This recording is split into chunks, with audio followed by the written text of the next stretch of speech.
Hi everybody, it's Maria from Landscape Skills. This quick demo is about AutoCAD and preparing for Rhino for 3D modeling. So I'm going to be going through a few steps of how to prep your file to ensure that you don't have issues, especially as it relates to the grading in terms of the contouring and the types of elevations and line work that I would consider to be clean line work. In other words, lines that are not going to prohibit you from making the type of surfacing using the commands that I'm going to be going over later in another demo in Rhino. So I have this demo file here. It's a studio design from our office, Count Studio Counts, and it is for the International Hubei Expo in Wuhan that we won a few years ago. So if you're wondering what in the world is this thing. And just a brief orientation here, the green contours and the red contours are just every other. So this design was in meters. So it was every half meter was one, and then the whole meter was the other color. And that just helped us in the design process to make a distinction. However, you may have all of your contouring on one layer, depending on what interval you're using.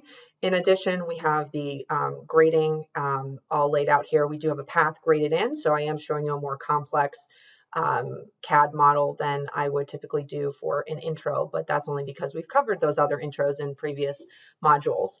And also we have the path outline here as blue. So there's definitely a distinction between those colors. So the first thing you want to do to really start to get your file really ready for Rhino is to go ahead and open your layers manager and make sure that you only have the line work that you want to bring in, because Rhino is going to bring in everything and it's going to bring in the actual layer with the layer color and the naming. So make sure that everything is on the correct layer. And I would recommend having your line type set to continuous. So if you see anything like this, like dashed, for example, hit it to continuous. You can keep the default line weights. That isn't going to matter. It's not going to impact your modeling. And then those colors, just make sure that they're clearly distinctive from one another so you can distinguish those.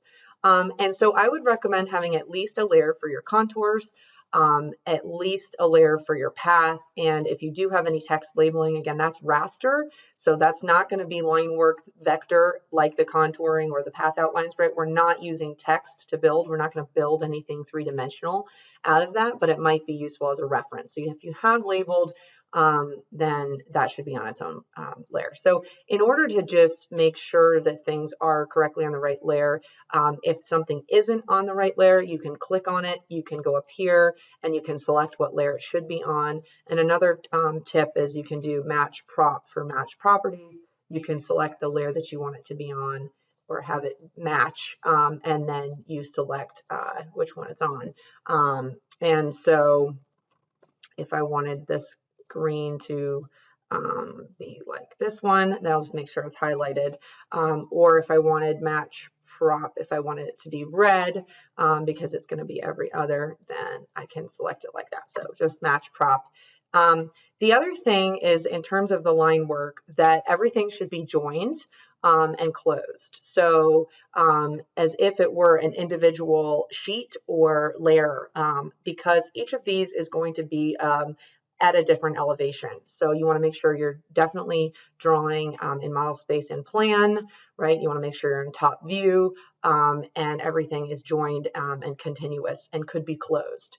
So this one, for example, is all closed, this one.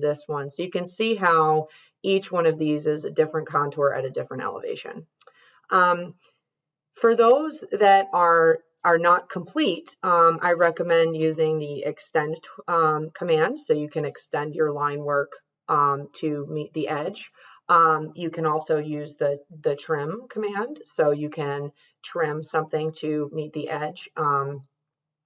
And also completing the line work. So what I mean by completing the line work, and here I'll just do a little trim, is that for any contours that you may have that are just ending kind of not closed, right? So this one is not closed. It ends right here and it ends over here. So it's not complete. It doesn't go all the way around. So in other words, it couldn't be one solid layer.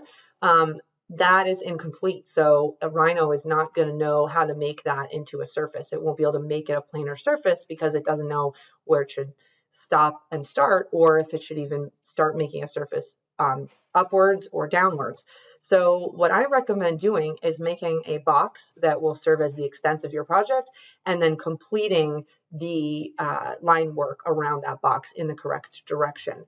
But you'll notice here that I've got two boxes, and that's because I still have the xref brought in from underneath from tracing.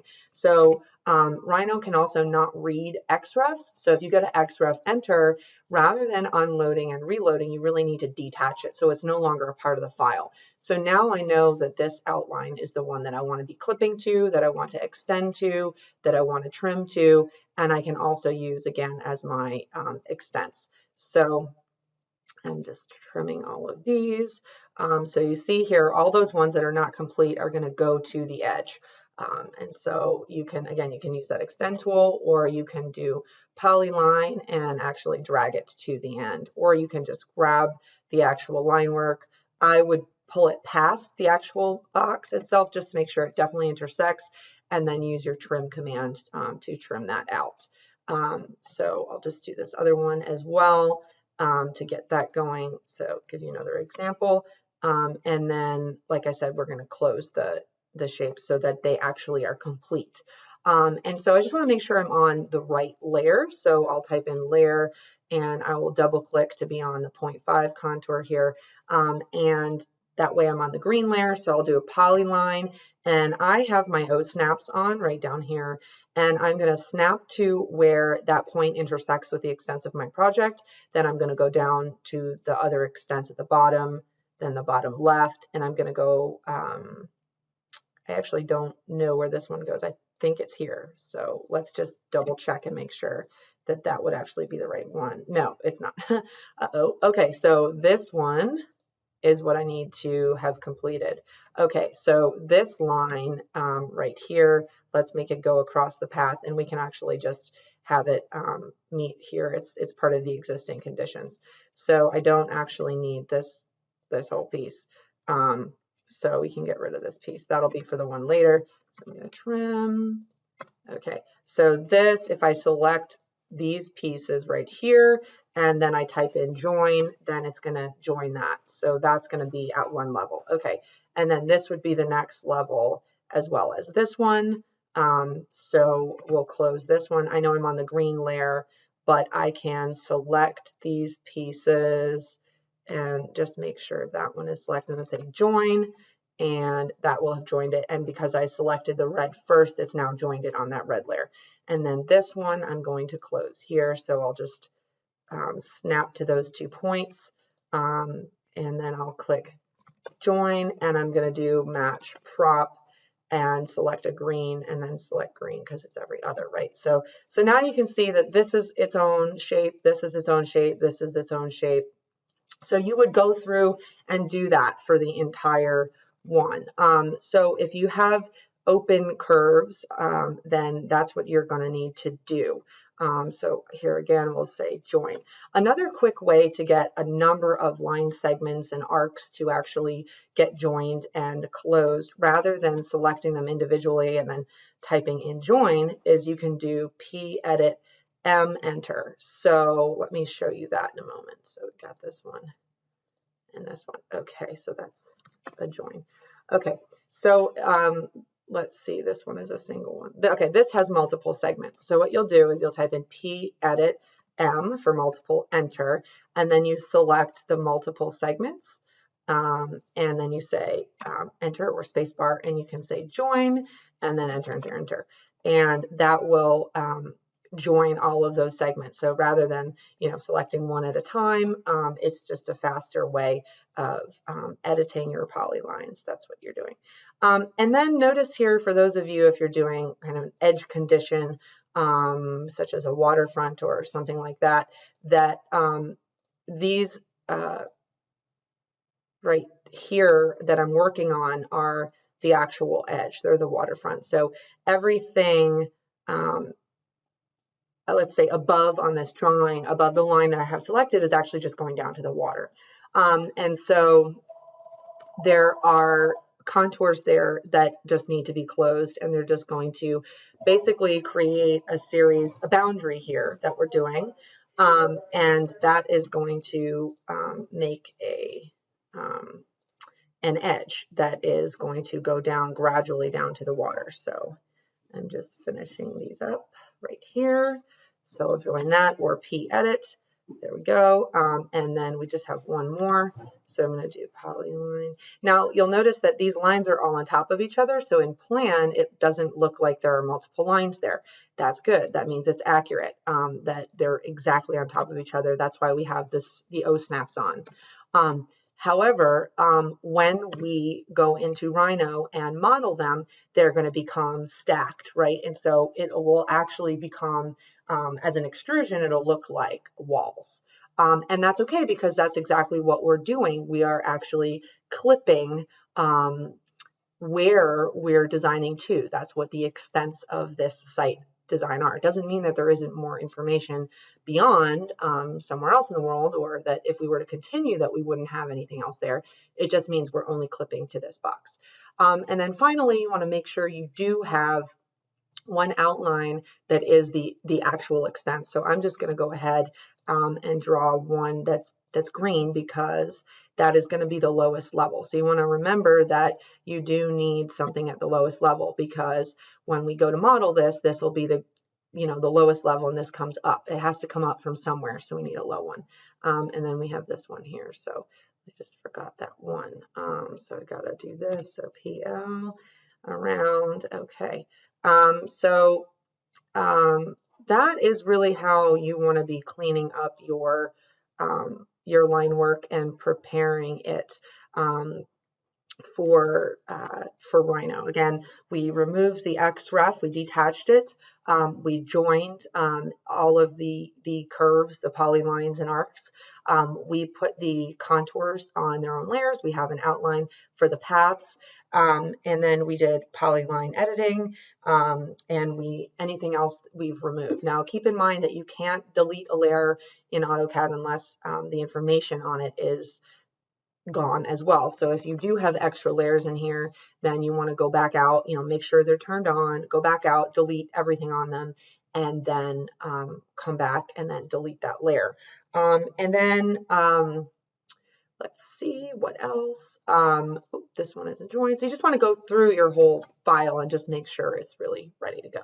And then in terms of the path outlines, so you can treat those very similarly to the grading. Those should also all be joined or joinable closed curve. You can do the closing of the curve, like the joining and the polyline editing in Rhino, but it's just a lot faster, I've found, in AutoCAD. In addition, this is the same exact prep work for doing Illustrator site plan diagrams. So it's going to use the same kind of brain, right, for modeling as for filling certain areas. It needs to know the extents of what you're doing. So you'll notice here, I'm just going to zoom in, that this path, if I wanted to eventually clip this path out of my 3D form, it's going to need to have endpoints.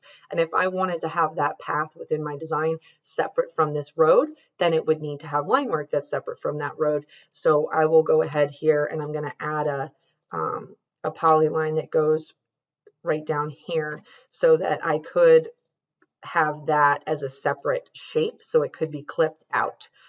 So I'm just going to add one over here as well. So anywhere for you in your design that you might think for, a paving, whether it's a paving outline or a paving design, right? Anything that's going to be different, you're going to need to be able to join that and have good line work that way. So if you've got intersections of things and you haven't trimmed and your drawing is sort of a mess, technically, then you're going to have a lot of work to do. If it's not, and it's just a matter of, joining a few things and smoothing a few things over and doing your stacking for around the edges for your extents, you're going to be good to go. And then just finally, this existing conditions path, I'm going to want to also close that. So it needs to actually be having its own segments, or it won't be able to be clipped out. So I'll just say join. So I'm going to join this piece and this one and this one. So there we go. We've got that. And then we're going to do polyline here and go here. So enter. So we've got to click those and then say join, enter. So we'll just double check. Okay. And then we are ready to save. So we're actually going to save down. So we're going to do a file save as. Rhino will read a DWG, so that's the correct file. The only thing that I would recommend is to save it down a notch, like to 2013 or even 2018 if you're in 221, which is what I'm in.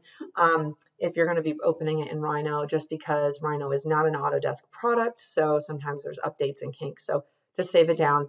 And then if you were preparing this for Illustrator, if you save it as a 2010, then actually Illustrator will open all those layers. If you don't, you're going to need to export each of those individual layers through PDF or another way. So I would recommend 2010 for Illustrator or 2013.